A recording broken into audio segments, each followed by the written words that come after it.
네, 안녕하세요. 신박사 인사드리겠습니다. 2021년 12월 6일 신박사의 장마감 복귀 방송 하도록 하겠습니다. 오늘 시장은 그래도 아시아 증시 대비해서, 그리고 이제 미국 시장의 금요일 하락 마감 이런 부분에 비해서 우리나라 시장은 좀 견조하게 잘 방어가 된 것 같습니다. 그래도 막판에 이제 미국 시장이 좀 금요일날 반등이 좀 해줬죠. 그리고 오늘 오전에도 미국 선물이 그렇게 나쁘지가 않았어요. 예, 그런 영향도 있고, 제가 볼 땐 국내 증시의 어떤 최근에 단기 바닥을 형성시키면서 수급이 시장이 좀 개선되는 흐름들, 특히나 이제 지수 관련해서 영향을 좀 미칠 수 있는 반도체 업종에 대해서 우호적이었기 때문에 제가 볼 땐 좀 양봉 뜨거나 그래도 미국보다 훨씬 작은 폭의 어떤 조정 요 정도 될 걸로 예상했는데, 역시나 이제 반도체가 오늘 강했던 것 같습니다.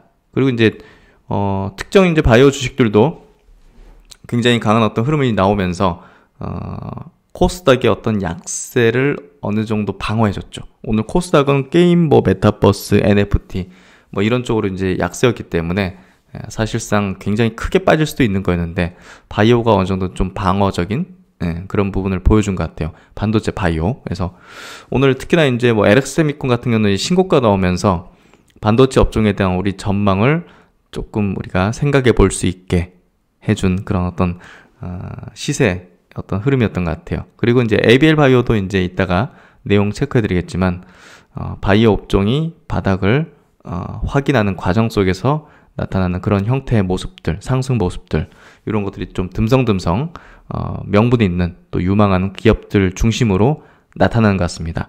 이렇게 이제 주도하는 어떤 종목들이 나타나면서 전체 섹터의 어떤 수급을 같이 개선시켜주는 흐름으로 가게 되는데, 그게 이제 제가 볼 때는 바이오 반도체가 내년 장세를 좀 이끌 수 있는 그런 어떤 모습들을 서서히 좀 보여주는 게 아닌가, 이렇게 좀 생각이 됩니다. 오늘 장도 한번 정리해 보도록 하죠.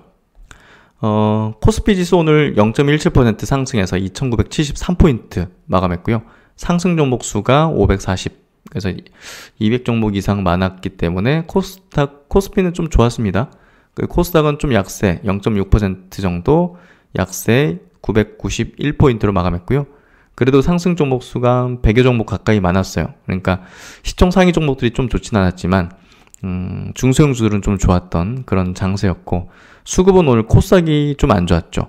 코스피 쪽에서는 외국인 기관이 크진 않지만 그래도 소폭의 순매수는 했지만, 코스닥은 외국인이 2,500억 순매도, 기관이 1,200억 순매도 하면서 합쳐서 거의 한 3,800억이니까 4,000억 가까이를 외국인 기관이 팔았어요.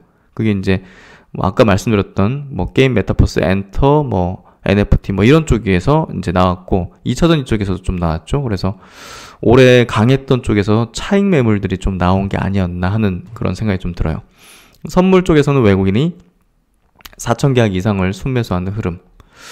오늘 해외 시장은 일본 증시가 약보합 정도 마감을 해줬고요. 홍콩이 좀 많이 빠졌습니다. 2%. 대만하고 그리고 상해 증시는 그렇게 많이 빠진 건 아니에요. 상해도 이제 0.5% 정도. 그래서 아시아 증시 대비해서 우리나라 증시가 좀 나은 편이었다, 이렇게 보면 될 것 같고, 반도체 중심으로 강한 흐름. 업종 지수를 보면 코스피 지수 오늘 양봉. 그래서 5일선, 21선까지 다 지켜주는 흐름. 코스닥도 사실 오늘 좀 약하면 굉장히 약할 수 있는데 양봉으로 전환됐어요. 그래서 지수적으로도 둘 다 이제 괜찮은 모습을 이제 보여줬다. 그리고 이제 코스닥 쪽에서 디지털 컨텐츠, 이제 게임 업종이죠. 이쪽이 이제 21선 이탈하면서 추세가 조금 붕괴됐다. 오락문화 엔터 쪽으로도 이렇게 좀 21선을 일단 꺾으면 어쨌든 붕괴 내지는 기간 조정, 가격 조정 들어간다고 봐야 되거든요. 그리고 이제 5G 관련된 종목은 바닥은 탈출했다. 하지만 추세를 완전히 돌렸다고 보기에는 중장기 평선의 매물벽이 너무 강하네요. 그리고 이제 제약업종, 의약품 업종 지수 바닥을 좀 계속 다지는 형태의 흐름 이어지고 있는 거 우리가 좀 볼 수 있죠. 그리고 이제 종목 수급으로 한번 들어가 보죠. 오늘 이제 전기전자 섹터 2,200억 확실하게 강했죠. 철강 쪽, 2차 전지 쪽 차익 매물, 금융업 쪽, 서비스 업종도 차익 매물 좀 나왔던 있었다 보면 될 것 같고요. 2차 전지가 워낙 이제 강했습니다. 아니, 그 반도체가 워낙 강했죠. 그리고 이제 코스닥에서는 뭐 오락무나 뭐 소프트웨어, 메타버스 이런 게 좀 섞여 있죠. 예, 2차 전지도 좀 팔았고, 디지털 컨텐츠가 확실히 많죠. 게임 쪽이죠. 소프트웨어. 그래서 이쪽으로 차익 매물이 좀 많이 나왔다. 이제 기관도 마찬가지로 1000억 정도를 그런 방향에서 좀 매도를 했다. 이렇게 좀 해석하면 될 것 같고요. 시총 상위주들을 한번 보면서 오늘 종목별 동향 보죠. 삼성전자, 하이닉스가 시장보다 강했죠. 0.9%, 0.4% 강세. 오늘은 네이버가 약했는데 카카오와 네이버 약했죠. 어쨌든 뭐 오늘 뭐 소프트웨어, 서비스 업종, 게임 뭐 이런 쪽 메타버스 약했기 때문에 그런 수급의 영향을 받았다고 해석하는 게 맞을 것 같아요. 네이버, 카카오. 그리고 삼성바이오, 셀트리온이 오늘도 빠졌네요. 1.9%. 바닥을 다지는 과정에 있는 걸로 봅니다. 크래프톤 5% 빠지면서 오늘 게임주들 완전 직격탄. 하이브도 이제 5% 빠지면서 그런 어떤 영향을 고스란히 좀 받는 형태였던 것 같고, 그리고 이제 그 리오픈 관련주들은 오늘 그래도 좀 좋았습니다. 대한항공도 2% 강세. 최근에 이제 변이 때문에 폭락했을 때 있잖아요. 이날. 이날이 최저점이에요. 시초가가 마이너스 6%였는데 대한항공 그때가 25,500원, 현재 29,150원. 그때가 저점이었던 거예요, 결국은.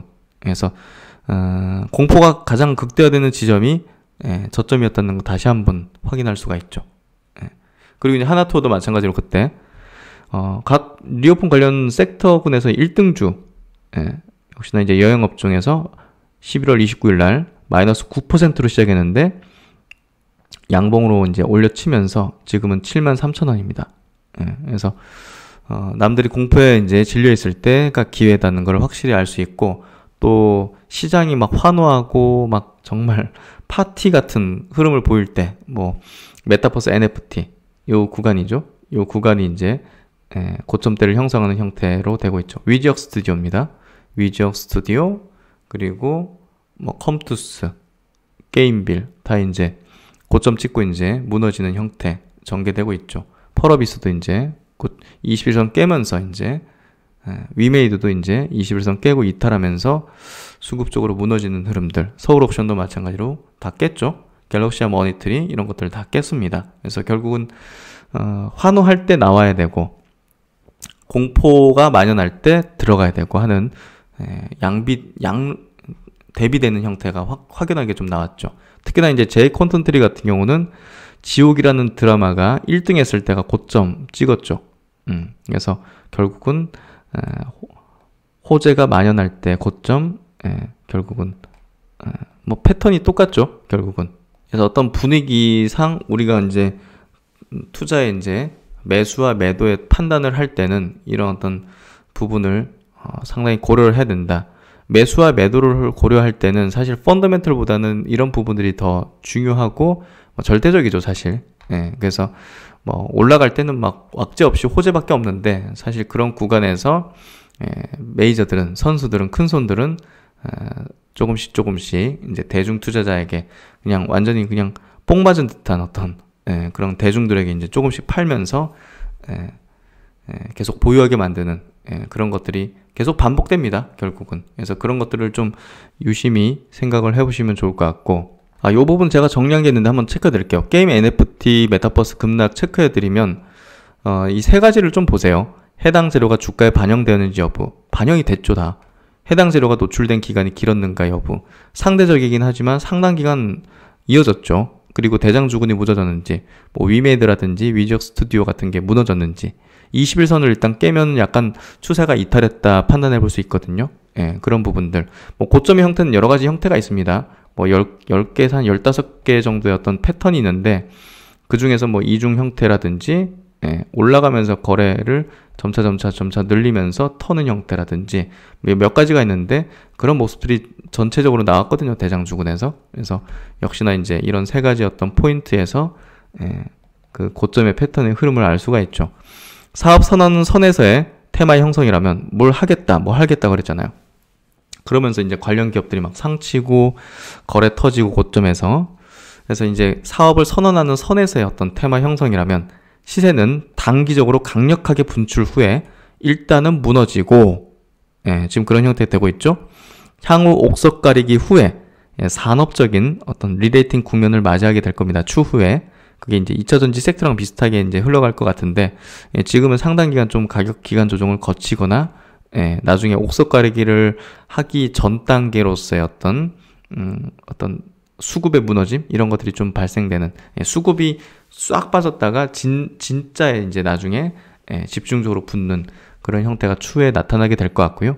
뭐 그런 형태가 나중에 나오게 되면 제가 또 자세하게 다뤄드리도록 하겠습니다. 이제 요 최근에 강했던 그런 섹터는 그런 정도 한번 체크해 보시고, 오늘 코스닥은 시총 상위주가 완전히 그냥 다 약세였죠. 셀트론 헬스케어, 셀트론 제약도 2%씩 약세, 에코프렘 비롯한 2차전지 관련주들도 다 약세였습니다. 동아기업 뭐 이런 것들 다 약세였죠. 대주전자재료, 엔캠 다 약세였습니다. 그리고 뭐 게임주들 뭐 다 약세였죠. 카카오 게임즈, 위메이드, 뭐 펄어비스, 전부 약세였기 때문에 뭐 개별로 볼 건 없었던 것 같고요. 뭐 그래도 이제 바이오 쪽에서 알테오진 9%, ST파인 2%, 오셈 임플란트 3%, 반도체 쪽으로도 LX 세미콘 이런 것들 굉장히 강한 어떤 흐름 보여줬죠. 그래서 그런 부분에서 오늘 굉장히 차별적인 어떤 장세 흐름이었다. 그러면 이제 오늘 외국인과 기관의 동시 순매수 보죠. 코스피 시장에서 수급 1등은 삼성전자입니다. 2,300억을 쌍거리 수급으로 보여줬어요. 그래서 차트는 이렇게 그래도 주요 이평선을 다 돌파했죠. 그리고 코스닥에서는 LX 세미콘이 수급 1등 신고가. 코스피 코스닥 공이 반도체가 수급 1등에 특히나 LX 세미콘은 신고가. 이거는 이제 확실한 어떤 시장의 변화를 좀 얘기해 주는 거죠. 알테오젠이 2등입니다. 바이오 쪽의 기업. 그래서 파트론, 뭐 바이오 쪽도 많죠. 레고캠 바이오, ABL 바이오 이런 것들. NH벅스는 이제 싸이월드 관련주죠. 그래서 NH벅스가 30% 상한가 치는 모습 보여줬고, 마이크론 뭐 이렇게 유니셈 반도체 관련 종목들 이렇게 좀 있는 거. 심텍도 이제 있네요. 그래서 반도체 바이오 쪽이 오늘 수급을 좀 주도했다. 코스피 쪽에서는 SK하이닉스도 이제 수급 들어왔고, 대한항공, LG전자도 오랜만에 좀 수급 있네요. 밑에는 증권주들이 좀 있네요. 키움증권, 미래에셋, 한국금융지주 이렇게 좀 있고, 기아도 수급은 좋았던 것 같습니다. 어쨌든 오늘 반도체가 좀 주도했던 날이었고, 일부 바이오도 강세를 좀 보이면서 시장의 어떤 코스닥 약세를 좀 막는 그런 역할을 했던 것 같습니다. 종목은 여기까지 보도록 하죠. 오늘 첫 번째 내용은 바이오 쪽부터 한번 들어가 보도록 하죠. 오늘 뭐 반도체 업종도 강했고, 또 바이오 쪽에서 주요 기업들도 굉장히 좀 강한 어떤 흐름을 보였거든요. 그래서 지난주와 다름없이 이제 시장 어떤 메이저 수급, 어떤 큰 손의 수급 자체가 메타버스, NFT, 뭐 게임 이쪽에서 계속 이탈하고 있고, 그러한 자금들이 반도체하고 이제 바이오 주요 종목으로 이제 이동하는 게 지난주에서 계속 이제 나타나고 있거든요. 그래서 이런 어떤 이슈에 또 반응을 하는 것들을 보면 결국은 내년 장세에 어느 정도 좀 예상을 해볼 수 있는 그런 섹터별 동향인 것 같습니다. 반도체 바이오가 가장 내년도 유망한 섹터라고 좀 생각을 하고 있고요. 이 노바티스 얘기는 이제 지난주 나온 이슈인데, 오늘 이제 반영이 되는 것 같아요. 저분자 화합물 요 관련된 공동 개발 상업화 권리를 사들였는데, 이게 이제 그 파킨슨병 타깃하는 어떤 치료제 후보 물질입니다. 이걸로 인해서 이제 로슈, 아스트라제네카, 바이오젠 등과 이제 개발 경쟁 대열에 뛰어들었다는 어떤 내용이고요.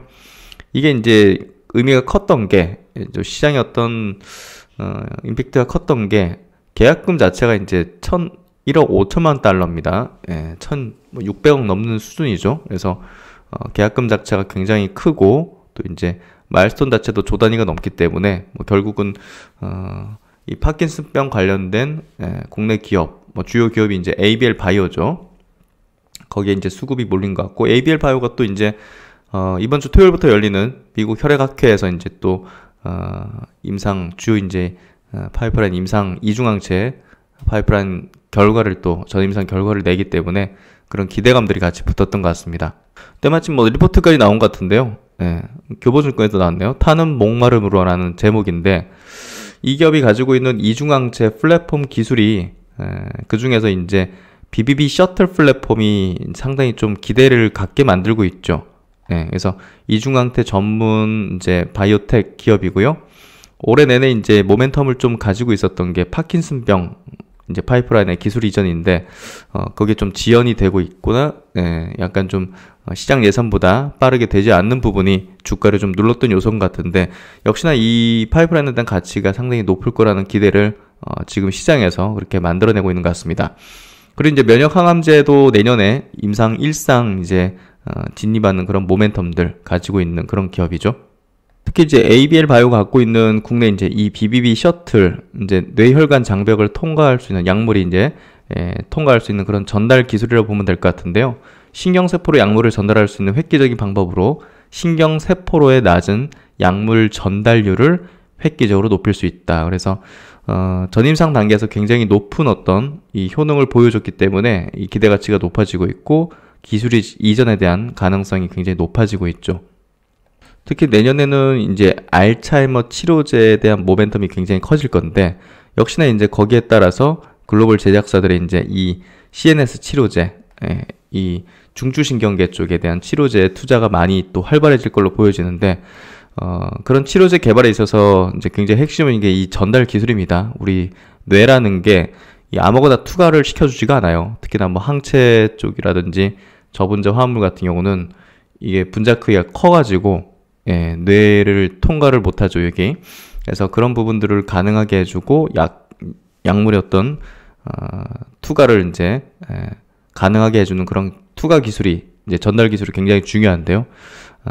이 ABL 바이오가 이제 그런 부분에서 굉장히 좀 앞서 있다고 평가되고 있죠.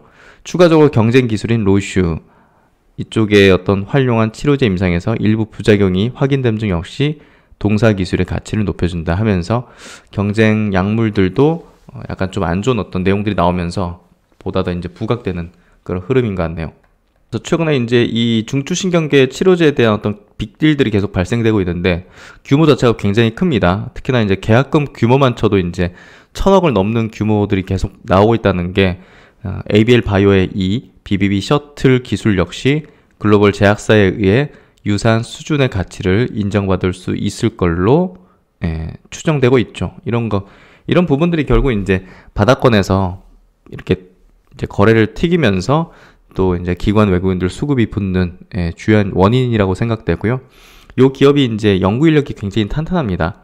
90 몇 명 되는 이제 직원 중에서 70명 넘게 다 연구 인력이거든요. 그만큼 요 한화 케미칼에 있는 분들이 나오셔가지고 이제 만드는 건데 기술력으로는 상당히 국내 탑 클래스다 이렇게 좀 이해하시면 될 것 같아요.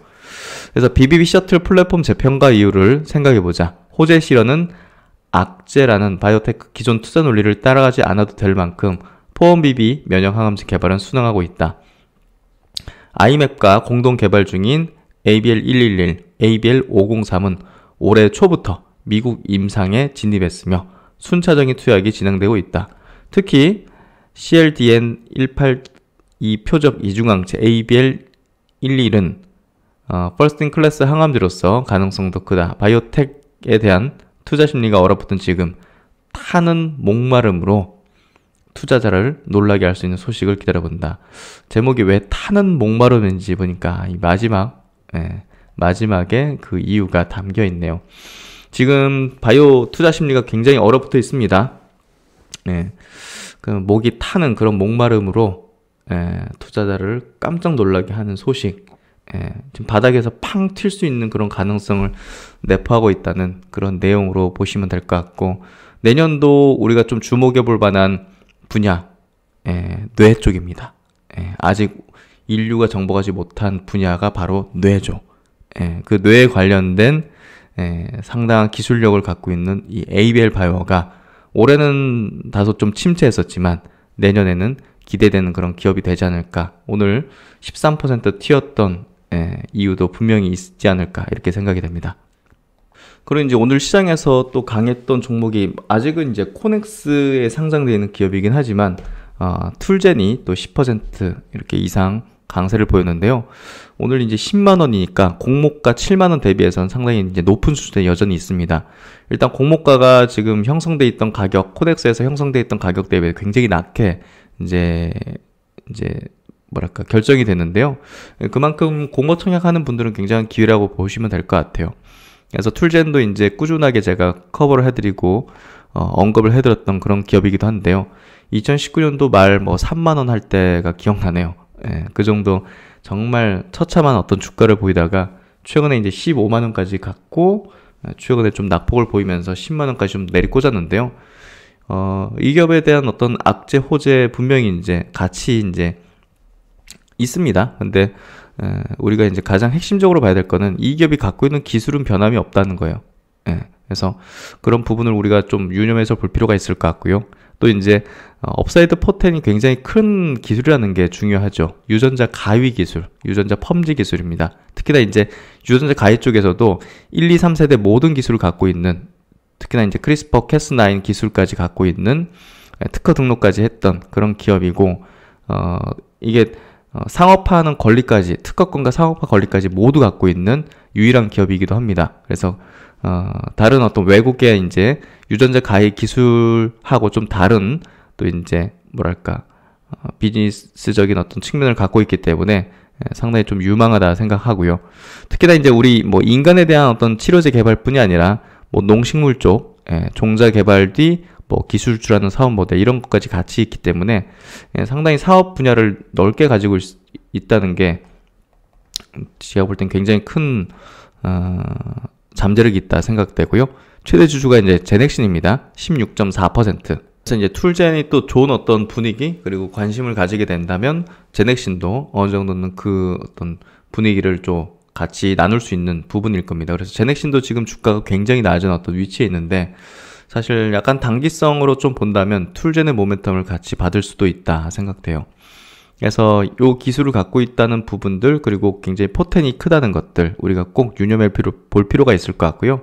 또 이제 호주 쪽에 이제 기술 이전한 카티 치료제 쪽이 또 이제 임상 진입하면서 거기에 대한 가치 평가가 좀 이루어질 수 있다는 거 이런 부분들 우리가 좀 봐야 될 것 같습니다.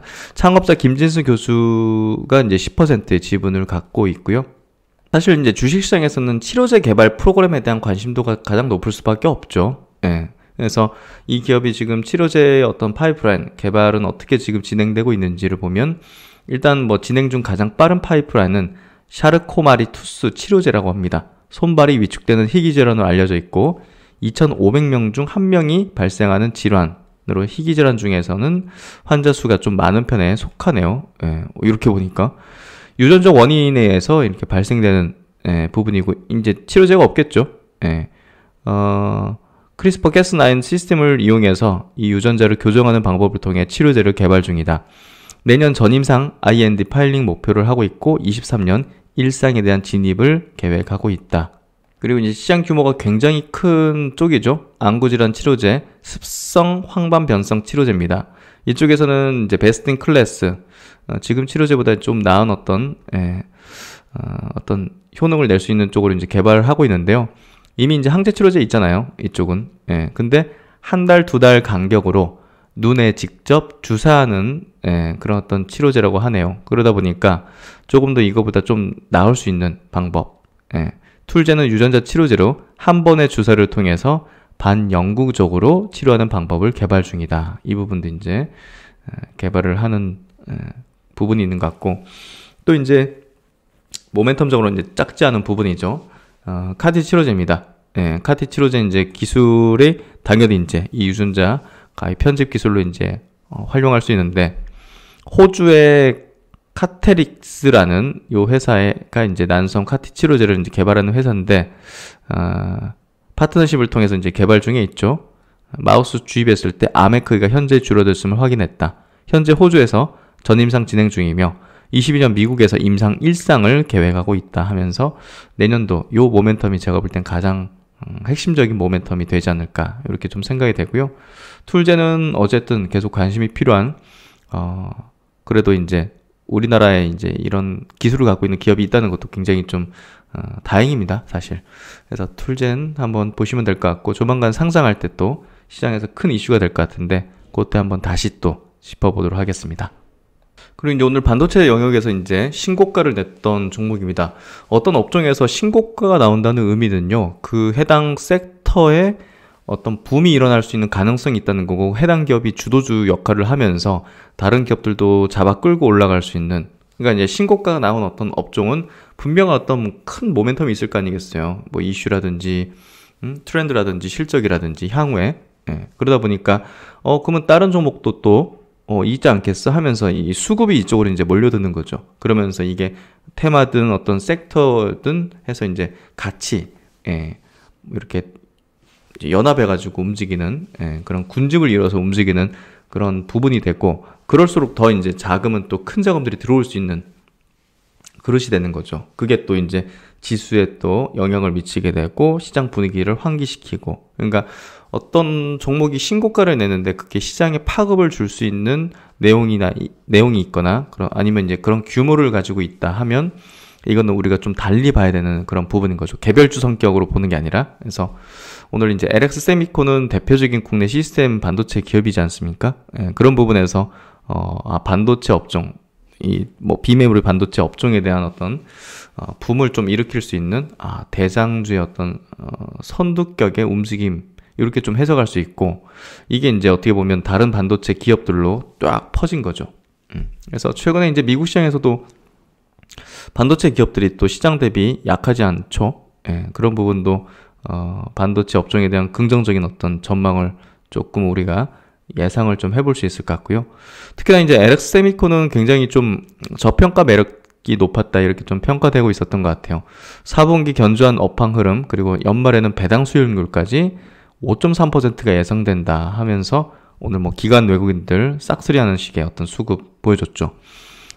이 기업은 그 디스플레이 드라이브 이제 IC라고 이제 이제 디스플레이를 구동시키는 그런 칩입니다. 결국 이제 시스템 반도체죠. 그래서 중대형 DDI, 모바일 OLED용 DDI 모두 수요가 견조하다 하면서 IT 패널 생산량 확대, 아이폰 13 신제품 출시, 이런 효과들이 수요를 견조하게 좀 만들고 있다, 이렇게 평가되고 있네요. 특히나 이제 다른 어떤 시스템 반도체, 비메모리 반도체와 더불어서 가격 인상을 이렇게 좀 하는 부분이 있고요. DDI 가격은 일부 제품들의 경우 4분기에도 인상된 것으로 파악된다. 다만 4분기는 뭐 통상적인 상여금 지급 시기이기 때문에 뭐 인상에서 나타나게 될 뭐 영업이익 증가라든지 이런 부분이 그래도 상여금을 좀 지급하니까 뭐 그런 것들 감안해야 된다는 얘기 하는 것 같고, 또 이제 회사 측에 이제 파악을 해보니까 뭐 올해 호실적 상황에서도 뭐 과거 수준의 배당 성향을 유지할 계획이다 해서 거기에 의거해가지고 배당 성향 30% 의거해보니까 연말에 6,200원 정도 배당이 이루어지지 않겠는가 전망을 하고 있고, 현 주가 대비 보면 배당 수익률이 5%가 넘는다고 합니다. 그래서 이제 가파르게 갑자기 튀어버린 것 같아요. 일단은 이 LX 세미콘이 LG 계열에서 이제 떨어져 나왔잖아요. 그래서 뭐 LG 디스플레이 이쪽으로 이제 공급을 하고 있고, 또 이제 애플양, 삼성전자양 OLED 패널에는 모두 동사의 모바일용 DDI가 적용된다. 그래서 일단은 뭐 이 공급 부족 사태가 여전히 좀 심각하기 때문에 DDI 가격은 상당히 견조할 수 있다. 내년도에 대한 실적 전망도 나쁠 리는 없겠죠, 사실. 그래서 높게 이제 추정이 되고 있다는 얘기하고 있고요. 여기에 따라서 이제 현 주가는 21년, 22년 예상 실적 대비해서 퍼가 5.5배, 5.2배, 5배밖에 안 된다고 해요. 그러니까 여기에 따른 또 배당 수익률도 굉장히 높기 때문에 사실상 이 기업에 대한 긍정적인 전망을 좀 해볼 수밖에 없다. 주가 멀티플 리레이팅에 긍정적인 영향을 미칠 걸로 판단한다. 동사에 대한 적극적인 비중 확대 의견을 추천한다. 그래서 오늘 이 리포트가 좀 영향을 미친 게 아닌가 생각이 되거든요. 그만큼 좀 저평가 메리트가 컸던 그런 반도체 기업이었다. 이렇게 좀 보면 될 것 같고, 앞으로 시장에서는 이런 종목을 찾기 게임이 좀 벌어지겠죠. 그래서 비메모리 관련된 기업들은 가장 탑픽이다 하고 좀 보시면 될 것 같고, 그쪽에 대한 정리가 꼭 필요할 것 같습니다. 그리고 이제 오늘 마지막으로 좀 소개해드릴 종목은 하나투자증권 리포트네요. 시그넷 EV라는 이제 기업인데, 우리가 이제 2차 전지 관련된 어떤 밸류 체인에서 사실 이 충전 쪽에 대한 어떤 기업들은 아직 큰 주목을 받진 않았던 것 같아요. 이 시그넷 EV 같은 경우는 아직은 뭐 상장 기업은 아닙니다. 코넥스에 이제 상장돼서 거래는 가능한 기업인데 어쨌든 아직은 뭐 유동성이 풍부하거나 그런 건 아니니까 뭐 직접적으로 이제 우리가 뭐 대규모 자금을 집행한다든지 이건 좀 어렵지만 그래도 이제 SK그룹에 이제 편입이 됐거든요. 예, 그래서 SK그룹이 앞으로 이제 그 충전소라든지 이런 것들을 많이 만들게 될 거예요. 이미 뭐 이런 주유소 같은 것들을 그런 식으로 좀 많이 이제 바꾸거나 새롭게 현대차 그룹과 손잡고 뭐 전기차 충전소라든지 이런 것들을 만들고 있기 때문에 SK그룹의 인프라 네트워크를 활용한 중장기 사업 확장이 기대되는 그런 급속 충전기를 납품하는 전기차 충전기 업체입니다. 예, 그래서 이런 기업들이 현재는 뭐 아직은 시총도 작아요. 3천억이 안 되는 수준이긴 하지만 중장기적으로 뚜렷한 성장의 어떤 가시성을 좀 확보했다. SK그룹에 편입됐으니까. 그래서 그런 부분에서 주목을 좀 해볼 필요가 있는. 그러니까 시장 조정 시에 뭐 이런 것들도 조정받게 되면 제가 볼 땐 다른 종목보다는 조금 더 다른 어떤 2차 전지 관련된 종목보다는 조금 더 이제 관심을 좀 기울일 필요가 있지 않을까. 이미 SK그룹은 SK에너지, SK렌터카 등의 계열사를 통해서 전기차 충전 사업에 큰 관심을 보이고 있다.